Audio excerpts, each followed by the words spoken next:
حضرت جنید بغدادی کے پاس کسی نے ایک پرندہ بطور تحفہ بھیجا۔ آپ نے اسے قبول فرما کر پنجرے میں بند کر دیا اور کچھ مدت اپنے پاس رکھ کر ایک دن اسے آزاد کر دیا۔ کسی نے پوچھا، حضرت آپ نے اسے آزاد کیوں کر دیا؟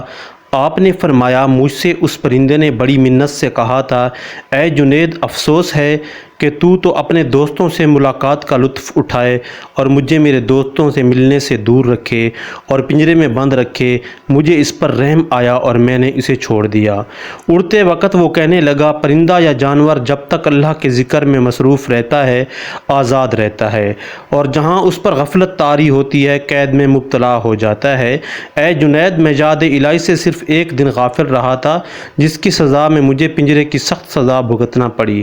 ہائے ان لوگوں کا کیا ہوگا جو اکثر اوقات اللہ کے ذکر سے غافل رہتے ہیں۔ اے جنید، میں آپ کے سامنے پکا وعدہ کرتا ہوں کہ آئندہ کبھی ذکر الہی سے غافل نہیں رہوں گا۔ یہ کہہ کر وہ پرندہ اڑ گیا۔